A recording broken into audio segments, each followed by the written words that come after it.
안녕하세요. 한국해양수산개발원 안용성입니다.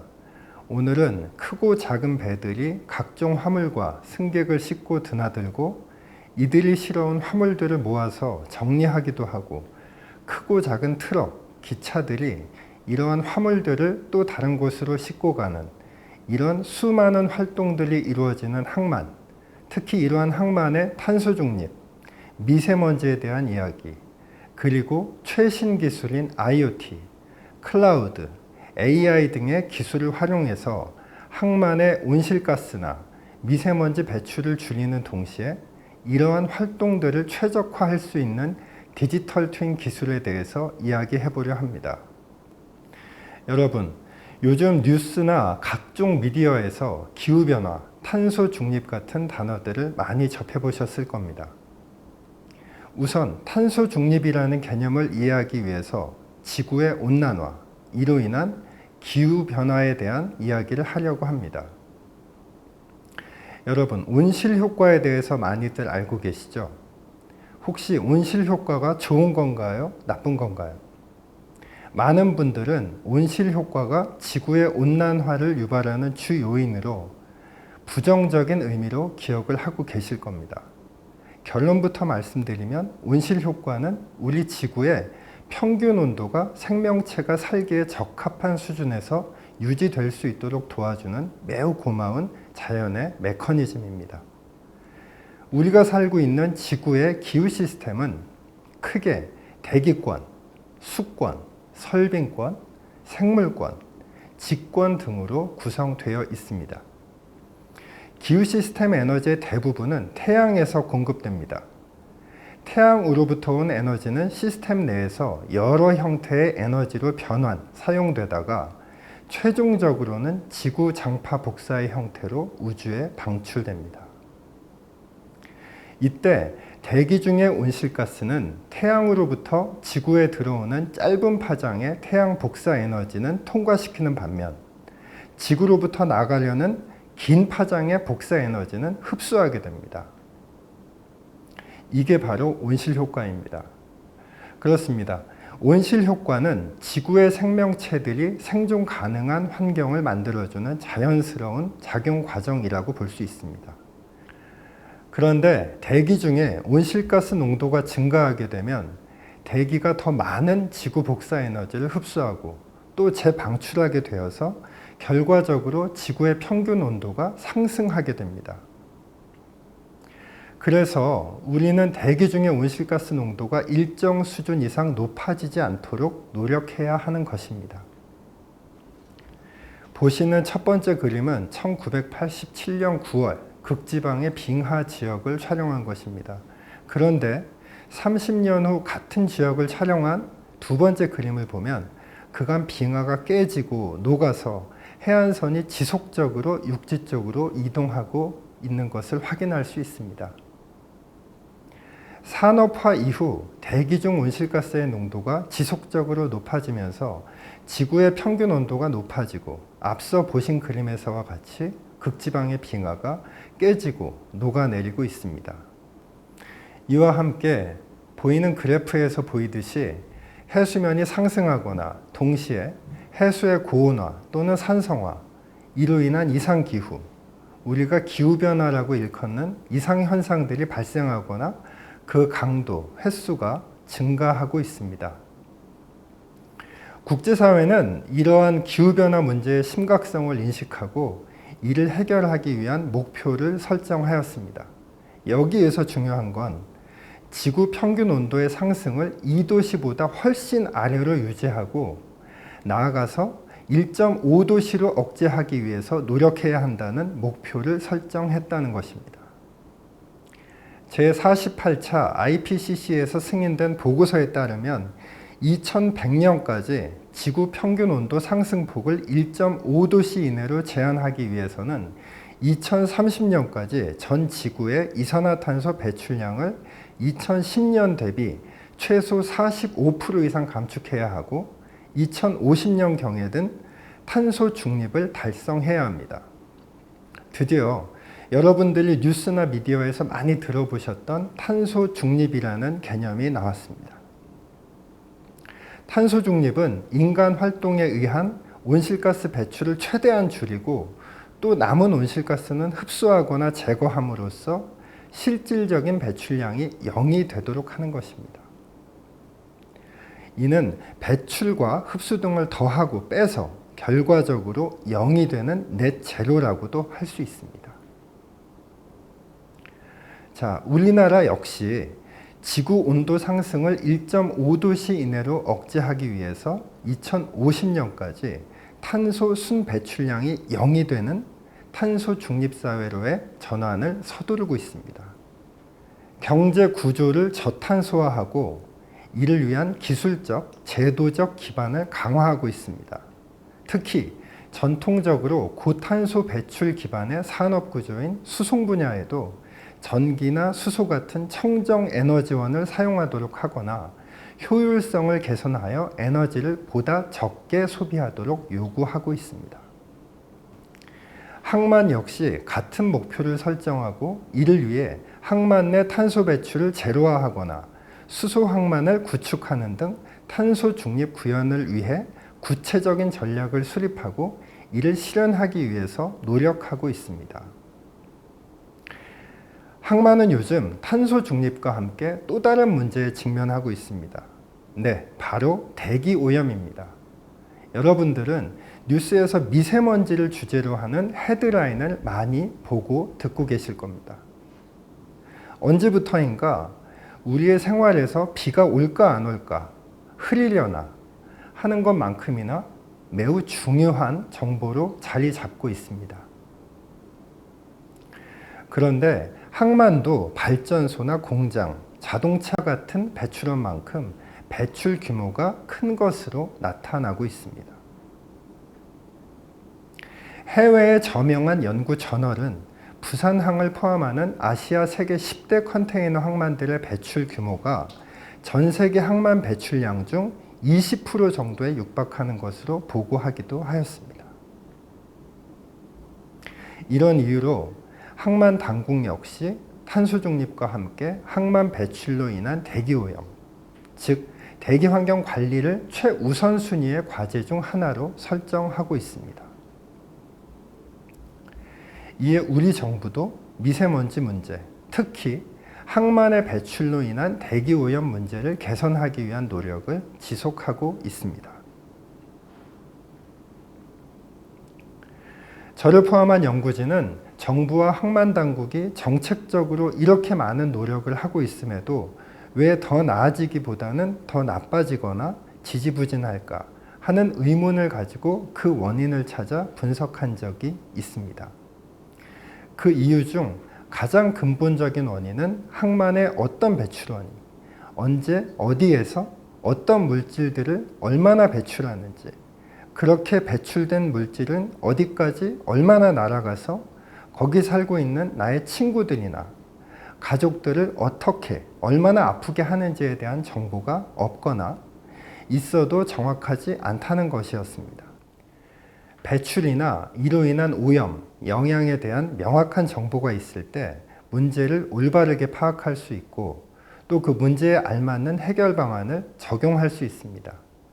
그림의 위쪽 파란색 화살표가 이러한 이상적인 순서를 보여주고 있습니다.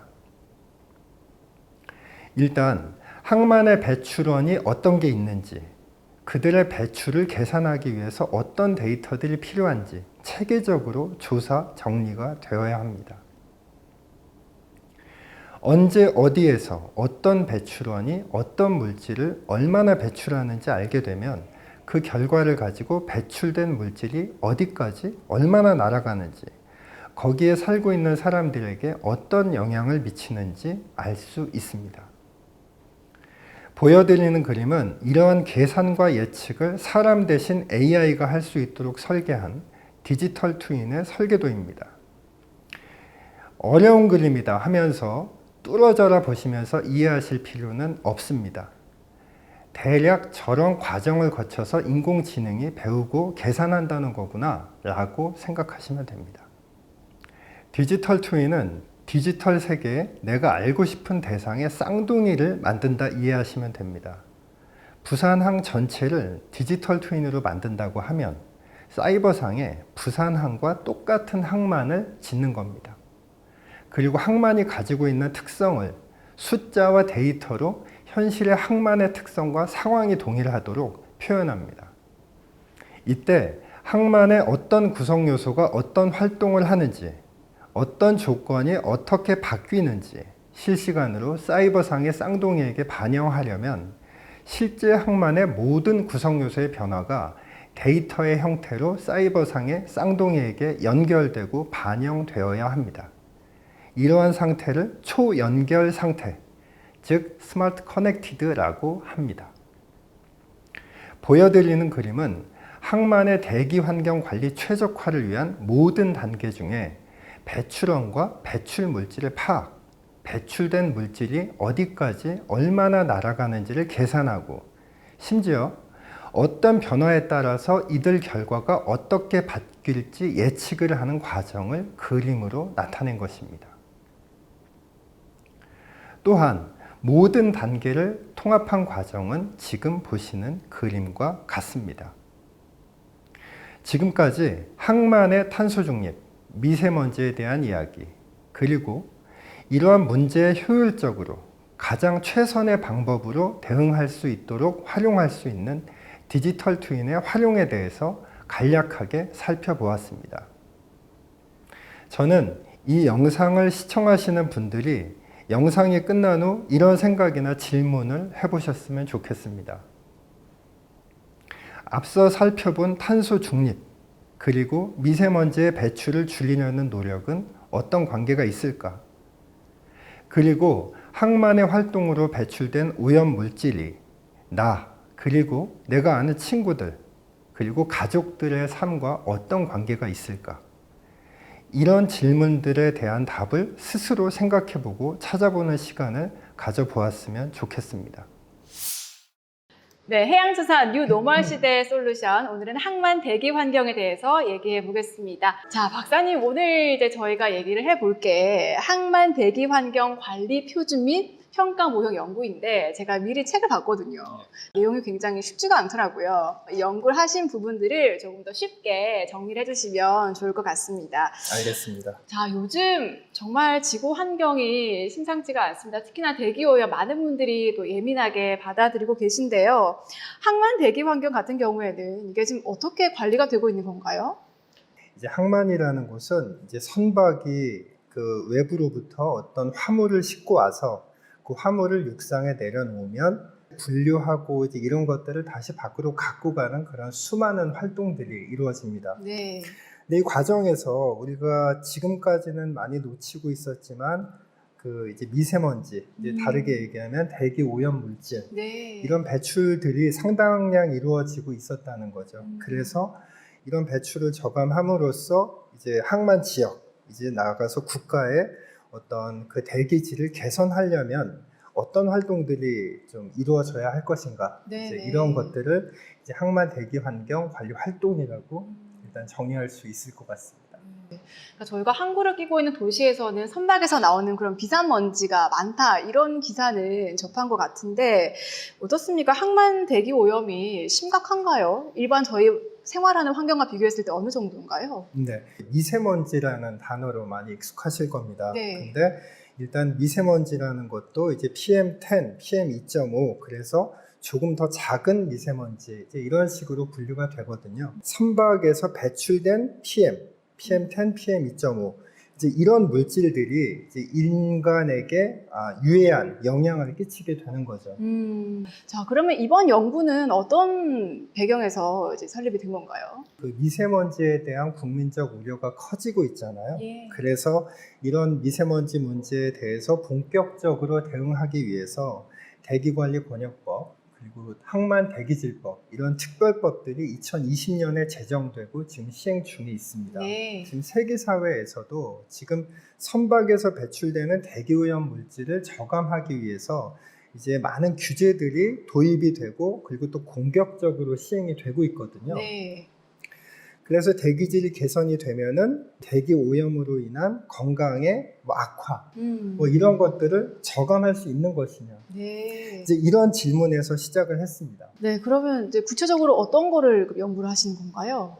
항만 대기 환경을 개선하기 위해서는 그러면 항만이나 지자체가 어떤 활동을 수행해야 할 것인가? 네. 이제 아직까지는 이거에 대한 어떤 연구나 이제 규정화된 게 없었거든요. 그래서 지금 특별법이나 어떤 제도들이 시행이 되고는 있지만 지금 여기서도 어떤 게 빠져 있고 어떤 걸 더 해야 되고 우선순위는 어떻게 해야 되는가. 네. 그래서 이제 이 연구 결과를 가지고 그런 어떤 전략적인 접근을 도출할 수 있을 것 같습니다. 도로 위에 자동차 같은 경우에는 저희가 배기가스 뭐 규제를 받거나 이런 시스템이 있는데 선박도 그런 관리 시스템이 있나요? 예, 선박에도 있습니다. 예. 일단 선박도 그렇고 하역 장비도 그렇고 일단 기존 법상에서도 배출 관리 기준이 있었고 네. 근데 그 상태에서 그 특별법 등을 통해서 이 기준이 강화가 되었습니다. 그리고 이제 화물 트럭 같은 경우에는 아까 지금 질문에서 말씀하셨듯이 자동차에서 이미 규제를 하고 있습니다. 네. 화물 트럭은 자동차니까요. 예. 네. 그렇기 때문에 화물 트럭에도 같은 기준이 그리고 같은 규제가 적용이 됩니다. 그렇겠네요. 자, 그러면 항만 대기오염에 관해서 앞으로 좀 더 효과적으로 또 관리를 하고 규제하려면은 가장 시급한 게 어떤 걸까요? 일단 지금 관련 특별 법령들이 제정이 되고 시행이 되고 있는 상태에서 이제 그거를 이행해야 되는 그 이행 주체들, 즉 이제 항만 당국 네. 그리고 지방자치단체 이들이 이 활동을 어떻게 할 것인가 이제 이런 어떤 방법론이나 기준 예. 이제 이런 것들을 국가에서 통일된 방법론이나 이제 이런 어떤 매뉴얼을 제공을 해야 된다고 봅니다. 그리고 두 번째는 항만에서 어떤 물질이 얼만큼 나왔을 때 이게 어디까지 얼만큼 날아가서 이 날아간 물질이 여기 있는 수용체 이제 여기서 사람일 수도 있고 환경일 수도 있는데 이 수용체에 어떤 영향을 미치는가 이제 이런 어떤 자료들이 확보가 되어야지 네. 이걸 가지고 우리가 그러면은 문제가 뭐고 뭘 해야겠구나 이런 걸 판단을 할 수 있게 됩니다. 네. 지금은 이런 게 약간 미흡하다고 할 수 있죠. 가장 중요한 게 오염원을 이제 차단하는 것이 아닐까 싶은데 이와 관련해서 감시라던가 감독이 어떻게 이루어지고 있습니까? 우리가 모니터링이라는 용어로 정의를 할 수 있겠습니다. 네. 이게 제가 볼 때 모니터링은 상당히 중요한 과정입니다. 효과적인 정책을 수립을 하고 이제 그걸 수행을 하기 위해서는 문제가 뭔지가 명확하게 파악이 되어야 됩니다. 그렇죠. 네. 예. 문제를 바르게 파악하고 그 문제에 대한 최적의 해결 방안을 여기다가 투입을 하는 것이 가장 중요하다고 볼 수 있습니다. 네. 해외에서는 이런 오염원을 좀 줄이기 위해서 어떻게 좀 관리를 하고 있습니까? 네, 지금 이거를 가장 잘하고 있는 데가 미국에서 가장 선두적인 항만이라고 볼 수 있는 LA항하고 LB항을 들 수 있습니다. 지금 2005년부터 이 두 개 항만은 지금 청정 대기 행동 계획, 그래서 CAAP라는 걸 만들어서 이행을 하고 있는데 일단 이 작업을 하기 위해서 이들은 모니터링을 엄청나게 수행을 했습니다. 네. 그래서 이 모니터링 결과에 따라서 이제 실천 전략 계획을 세운 겁니다. 그래서 매년 이 계획을 업데이트를 하면서 성과와 어떤 모자란 점을 계속 반영을 하면서 전략을 수정해 나가고 있습니다. 2007년부터 2008년 사이에 지금 그 대기오염 물질 배출이 굉장히 급하게 감소된 걸 볼 수 있거든요. 근데 이때 보면은 LA항하고 LB항이 클린 트럭 프로그램이라는 걸 시작을 했습니다. 예. 이들이 이걸 왜 했냐면 모니터링 결과에 따라 보니까 트럭에서 엄청 많이 나오는구나 이제 이런 사실을 알게 된 거예요. 네. 그렇기 때문에 그러면 트럭에 대한 배출 관리를 강화해야겠구나. 그거를 시작하면서 화물 트럭에서 나오는 배출량이 굉장히 급격하게 감소를 하게 된 거죠. 그리고 그 이후에는 또 보니까 하역 장비에서 또 많이 나오는구나. 네. 이걸 파악이 되니까 이제 CHE라고 하역 장비 배출 관리 프로그램을 시작을 했습니다. 네. 지금 아까 제가 말씀드렸던 2007년, 2008년 같은 경우에는 세계적인 파이낸셜 크라이시스였거든요. 네. 그렇기 때문에 물동량이 감소했기 때문에 배출량이 떨어진 거 아니냐라고 지적하실 수도 있지만 그렇겠네요. 예. 그 이후에는 물동량이 급증을 하는 와중에 배출량은 엄청나게 감소를 하는 모습을 확인할 수 있습니다. 예. 이렇게 봤을 때 여기서 모니터링의 중요성 그리고 전략적인 접근의 중요성을 확인할 수 있다고 저는 보고 있습니다. 이 평가 모형이 어떤 겁니까? 일단 우리가 생각할 때 지금 대기오염 문제가 심각하다고 해서 그리고 항만에서 배출이 많다고 해서 항만 활동을 하지 않을 수는 없습니다. 그렇죠. 그렇다면 항만에서 배출을 저감하는 동시에 이로 인해서 항만 지역이나 국가의 대기질을 개선하는 동시에 네. 지역사회의 지속 가능성을 제고할 수 있는 방안은 무엇인가? 네. 그러기 위해서 항만은 어떤 것을 해야 되는 것인가? 이제 이런 어떤 가이드라인을 만든 겁니다. 네. 저희들이 그냥 생각을 해서 만든 게 아니라 예. 지금 유럽과 중국의 전문가들을 대상으로 공동 연구를 수행을 해가지고 그들의 의견을 반영하고 우리가 이런 평가 모형을 만들었습니다. 자, 그럼 이렇게 연구의 결과가 나왔는데 이것을 현장에 바로 적용을 할 수 있는 건가요? 어떻게 좀 활용을 하실 계획인가요? 일단은 저희가 지금 이 시점에서 이 연구를 한 목적은 특별법들이 시행을 됐지만 항만이나 지방자치단체 이들이 지금 어떤 걸 해야 되는 것인가, 만약에 법에서 뭘 해야 된다고 했으면 이걸 하기 위해서 뭘 해야 되는 것인가, 네. 그럼 또 어떻게 해야 되는 것인가, 지금 이거에 대한 가이드라인을 저희들이 제공했다고 볼 수 있습니다. 이제 부산하고 인천 그리고 저기 뭐 여수, 광양 모두가 다 지역적 환경, 사회적 환경, 심지어는 경제적인 환경, 이런 환경들이 다 다르거든요. 네. 그렇기 때문에 이런 가이드라인을 바탕으로 해서 뭐 부산 항만이면 부산 항만, 아니면 부산 광역시 예. 이들이 자신들에게 맞는 전략을 도출을 할 수 있는 겁니다. 그러기를 바랍니다. 마지막으로 국민들께서 이것만은 좀 알아주셨으면 좋겠다 하는 내용 있으시면 말씀해 주세요. 최근 들어서 미세먼지, 대기오염 이제 이런 어떤 국민적 우려가 매우 커지는 것으로 알고 있습니다. 코로나로 인해서 일시적으로 개선이 된 감이 없지 않아 있지만 제가 어릴 때 봤던 하늘이나 어릴 때 봤던 어떤 이런 대기는 아니거든요. 근데 이런 상황을 개선하기 위해서는 수많은 노력이 필요합니다. 대기 질이라는 거는 수많은 외부 요인이 작용을 합니다. 국내의 배출도 그 주 요인이 될 수 있지만 이 국내의 배출과 함께 외부에서 들어오는 외부 유입, 요즘에 뉴스에서도 확인하고 계시지만 중국, 이제 그런 외부에서 들어오는 미세먼지, 황사, 뭐 이제 이런 것들도 될 수 있겠고, 그리고 이제 국소적인 그리고 거시적인 기상 환경, 그리고 기후 조건, 이런 것들이 복합적으로 작용한 결과물이라고 볼 수 있습니다.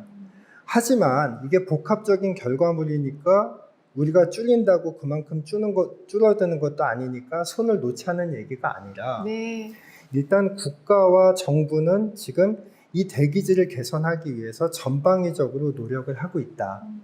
근데 만약에 이게 단시간에 우리가 얼만큼 줄였다 그래서 이게 바로 효과로 나타나지 않는다는 거를 조금 염두에 두시고 맞습니다. 좀 응원을 해주시면 이제 정부도 그렇고 이제 우리 같이 전문가들도 노력을 게을리하지 않겠다, 이런 말씀을 드릴 수 있을 것 같습니다. 자, 요즘 정말 환경에 대한 관심 갈수록 높아지고 있는데요.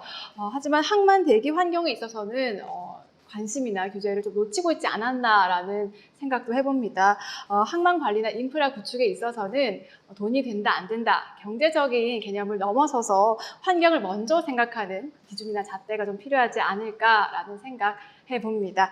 네, 오늘 KMI 한국해양수산개발원 안용성 박사님과 함께했습니다. 고맙습니다. 네, 감사합니다.